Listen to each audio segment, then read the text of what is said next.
Bojkoti i opozitës gjati vetëm 3 seanca. Demokratët vendosën të rikthehen me të njëjtat kushte. Po përse u larguan nga parlamenti?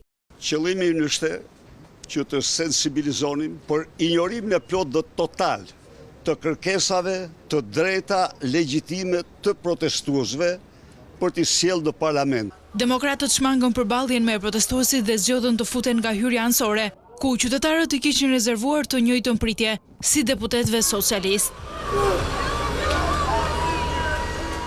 Socialistët u sollo në sallë sikur demokratët nuk ishin munguar asnjëherë dhe vijuan punimet sipas agjendës së tyre. Duke qenë se ligji për shoqëritë europiane të bashkëpunimit është një ligj që ka të bëjë me detyrat dhe punën që po bën qeveria dhe grupi negociator për kapitullin 17, të bashkohen të gjitha në një seancë, pra në seancën e datës 23. Ju nuk mund t'i trajtoni deputetët catë nënës dhe catë njerëkës. Iniciativa tuaja i fusni dhe i shqyrtoni apo i hishni nga rendi ditës si pas qefit, ndërkohë të 4 ligje që presin prej javë të shqyrtohen, që janë iniciativa deputetëve të opozitës, refuzoni t'i shqyrtoni. Po shpjegohet qarta si pse keni humbur edhe pse do humni.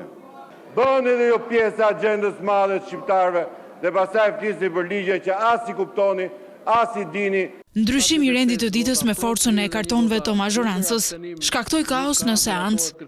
Do mbetesh në historinë e këtij vendi si vasali më i shpifur i Edi Ramës, si armik i egër.